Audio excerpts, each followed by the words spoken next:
ನಮಸ್ಕಾರ, ವನಜಾ ಮಲೆನಾಡು ಚಾನಲ್ಗೆ ಸ್ವಾಗತ. ಹೊಸ ವೀಡಿಯೋಸ್ಗಾಗಿ ಪಕ್ಕದಲ್ಲಿರುವ ಬೆಲ್ಲೈಕನ್ ಮೇಲೆ ಕ್ಲಿಕ್ ಮಾಡಿ ಆಲ್ ಆಪ್ಷನನ್ನು ಸೆಲೆಕ್ಟ್ ಮಾಡಿಕೊಳ್ಳಿ. ಇವತ್ತಿನ ಧಾರಾವಾಹಿ ಪ್ರೇಮಕಾವ್ಯ. ಪ್ರೇಮಕಾವ್ಯದಲ್ಲಿ ಪ್ರೇಮ ಸುಳ್ಳೇಳೆ ಅನ್ನೋದೊಂದು ನೆವ ಇಟ್ಕೊಂಡು ಅವಳನ್ನ ಮನೆಯಿಂದ ಆಚೆ ಹಾಕೋಕ್ಕೆ ಎಲ್ಲರೂ ವಂಚಾಗ್ತಿದ್ದಾರೆ. ಆದರೆ ಅವಳ ಗಂಡ ಮಾತ್ರ ಅವಳ ಪರವಾಗಿದ್ದಾನೆ. ಬೇರೆ ಎಲ್ಲರೂ ಕೂಡ ಅವಳನ್ನ ದ್ವೇಷ ಮಾಡ್ತಾ ಇದ್ದಾರೆ. ಹಾಗಾಗಿ ಪಾಪ ತುಂಬ ದುಃಖದಲ್ಲಿದ್ದಾಳೆ. ಅವಳು ಮಾಡಿದ ತಪ್ಪೇನಿಲ್ಲ. ಅವನ್ನ ಮದುವೆ ಮಾಡ್ಕೋಬೇಕು ಒಂದು ಇಂಟೆನ್ಷನ್ ಇಟ್ಕೊಂಡು ಅವಳು ಆ ರೀತಿ ನಡ್ಕೊಂಡಿದ್ದಾಳೆ. ಅಷ್ಟು ಬಿಟ್ಟರೆ ಮಾಡಿದಂಥ ತಪ್ಪು ನನಗೇನು ಕಾಣಿಸ್ಲಿಲ್ಲ ಅಲ್ಲಿ. ಆದರೆ ಅವ್ರ ಅಪ್ಪ ಅಮ್ಮ ಕೂಡ ಅವಳಿಗೆ ಚೆನ್ನಾಗಿ ಬೈದು ನೀ ಸತ್ತೇ ಹೋದೆ, ನಮ್ಮ ಪಾಲಿಗೆ ಇಲ್ಲವೇ ಇಲ್ಲ ಅಂತ ಹೇಳ್ಬಿಟ್ಟು ಹೋಗ್ತಾರೆ ಮನೆ ಬಿಟ್ಟು. ಆವಾಗ ಅವಳಿಗೆ ತುಂಬ ನೋವಾಗುತ್ತೆ. ಆ ನೋವನ್ನು ಹೇಳ್ಕೊಳ್ಳೋಕ್ಕೆ ಪಾಪ ರಾಮನ ಹತ್ರ ಹೇಳ್ಕೊತಾಳೆ. ನೋಡು ರಾಮು, ಅಪ್ಪನೂ ಕೂಡ ನನ್ನನ್ನು ನೀನು ಸತ್ತೇ ಹೋದೆ ಅಂತ ಹೇಳಿ ಹೋಗ್ತಾ ಇದ್ದಾರೆ. ನಾನು ಹಿಂಗಿರೋದು ನನಗೆ ತುಂಬ ದುಃಖ ಆಗ್ತಾಯಿದೆ. ನಾನು ಮಾಡಿದ ತಪ್ಪಾದರೂ ಏನು, ನಾನು ಇಷ್ಟಪಟ್ಟಿದ್ದವನ್ನ ನಾನು ಪಡ್ಕೊಂಡಿದ್ದು ನನ್ನ ತಪ್ಪ ಅಂತ ಕೇಳ್ತಾಳೆ. ಏನಿಲ್ಲ, ನೀನು ಸುಮ್ಮನಿರೋ, ತಲೆ ಕೆಡಿಸ್ಕೋಬೇಡ, ಅವರು ಅಂದರೆ ಅಂದಲಿ ಮತ್ತೆ ಸರಿ ಹೋಗ್ತಾರೆ, ನೀನು ಸುಮ್ಮನಿರು, ನೀನೇನು ಬೇಜಾರು ಮಾಡ್ಕೋಬೇಡ ಅಂತ ಹೇಳ್ತಾನೆ ರಾಮು. ಆದರೆ ಪ್ರೇಮ ಮಾತ್ರ ತುಂಬ ಬೇಜಾರು ಮಾಡಿಕೊಂಡು ಅಳ್ತಾಳೆ, ತುಂಬಾ ಅಳ್ತಾಳೆ. ಆಮೇಲೆ ಅವ್ರ ಅತ್ತೆ, ದೊಡ್ಡತ್ತೆ ಅಂತೂ ತುಂಬಾ ಸಿಟ್ಟು, ದ್ವೇಷ. ನನಗೆ ಮೋಸ ಮಾಡಿದ್ಲಲ್ಲ, ಸುಳ್ಳು ಹೇಳಿ ರಾಮುನೇ ತಾಳಿ ಕಟ್ತಾ ಅಂತ ಸುಳ್ಳು ಹೇಳಿದ್ಲಲ್ಲ ಅವಳು ಅಂತೇಳ್ಬಿಟ್ಟು ತುಂಬಾ ದ್ವೇಷ ಮಾಡ್ತಾಳೆ.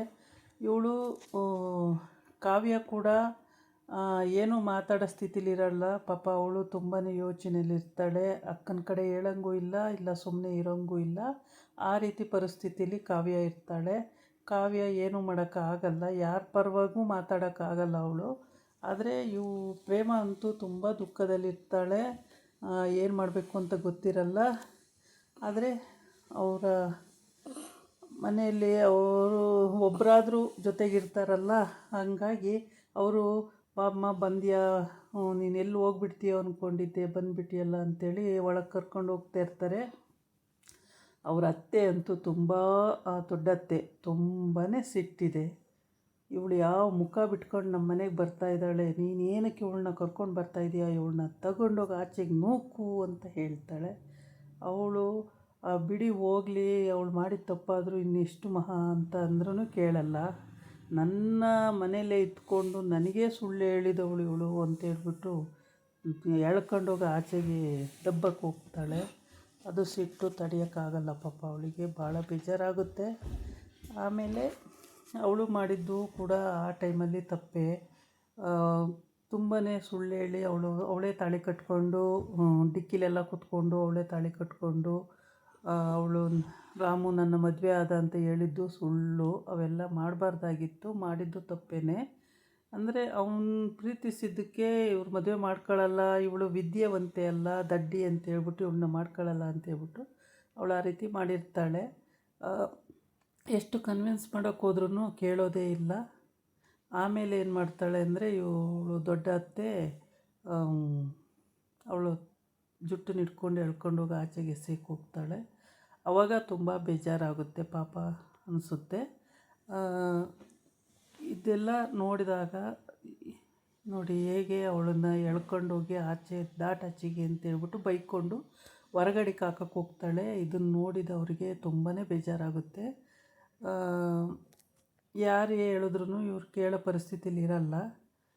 ಅವಳು ತಪ್ಪಾಯಿತು, ನಿಜ ಒಪ್ಕೊಂಡಿದ್ದಾಳೆ. ನಿಜ ಒಪ್ಕೊಂಡ್ರೂ ಅವರು ಕ್ಷಮಿಸೋ ಬುದ್ಧಿ ಇಲ್ಲ ಯಾರಿಗೂ. ನಿಜ ಒಪ್ಕೊಳ್ದೆ ಹೋಗಿದ್ರೆ, ಸುಳ್ಳು ಹೇಳಿದರೆ ಪರವಾಗಿಲ್ಲ. ಅವಳು ನಿಜ ಒಪ್ಕೊಂಡ್ರೂ, ಪ್ರೇಮ ನಿಜ ಒಪ್ಕೊಂಡ್ರೂ ಅವ್ರ ಮನೆಯವ್ರು ಯಾರೂ ಕ್ಷಮಿಸ್ತಿಲ್ಲ. ಯಾರೂ ಅವಳನ್ನ ಒಳಗಡೆ ಬಿಟ್ಕೋತಾ ಇಲ್ಲ. ರಾಮು ಒಬ್ಬನೇ ಅವಳ ಸಪೋರ್ಟಿಗಿರೋದು, ಇನ್ಯಾರೂ ಅವಳನ್ನ ಕ್ಯಾರೆ ಅನ್ನಲ್ಲ.